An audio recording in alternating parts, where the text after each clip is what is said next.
بسم اللہ الرحمن الرحیم۔ میں حکیم یاسر خان عظیمی اپنے چینل کے ساتھ ناظرین آپ کی خدمت میں حاضر ہوں۔ آج ناظرین جس بیماری سے متعلق آپ سے میں نسخہ شیئر کروں گا وہ ہے دل کی دھڑکن کا تیز ہو جانا، طب میں اسے اختراج قلب بھی کہتے ہیں۔ دل کے پٹھوں کا کمزور ہو جانا، دل کی دھڑکن ایک دم تیز ہو جانا، کئی لوگوں کو ہوتی ہے کہ ایک دم ذرا سی اونچی بات کرو تو دل کی دھڑکن تیز ہو جاتی ہے۔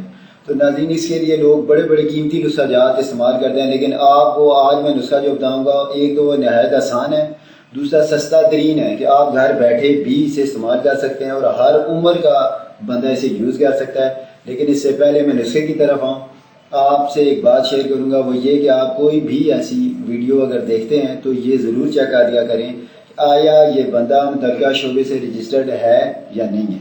تو اس سے چیک کرنے کا طریقہ یہ ہے کہ آپ ہماری اس ویڈیو کے پیج پہ دیکھ رہے ہوں گے کہ میرا رجسٹریشن نمبر آ رہا ہوگا، تو آپ یوں کسی کو بھی چیک کر سکتے ہیں۔ تو ناظرین اب آتا ہوں، بیماری کیا ہے کہ دل کی دھڑکن کا تیز ہو جانا، اس کی وجہ سے ڈپریشن بھی ہو جاتی ہے انسان کو اور ڈرتا بھی رہتا ہے بندہ۔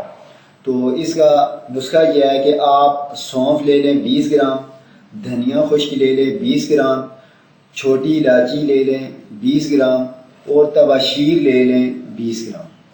یہ چار چیزیں انہیں الگ الگ پیس کے مکس کر لیں۔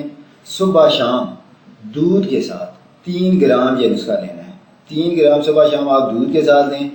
یہ پہلی دوسری خوراک سے انشاءاللہ آپ کو پتہ لگ جائے گا کہ یہ کیسا نسخہ ہے۔ ناظرین یہ ایسی بیماری ہے کہ اس میں لوگ بڑے بڑے قیمتی نسخہ جات استعمال کرتے ہیں، لیکن پھر بھی انہیں ضروری نہیں افاقہ ہو۔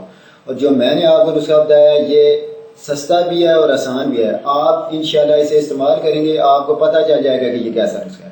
ناظرین ہمارے اس چینل کا مقصد ہی یہی ہے، مشن ہی یہی ہے کہ ہم آسان سے آسان نسخہ جات آپ کی خدمت میں پیش کریں، تاکہ نہ صرف آپ دیکھیں بلکہ آپ انہیں اگر ضرورت پڑے تو آپ انہیں استعمال بھی کریں۔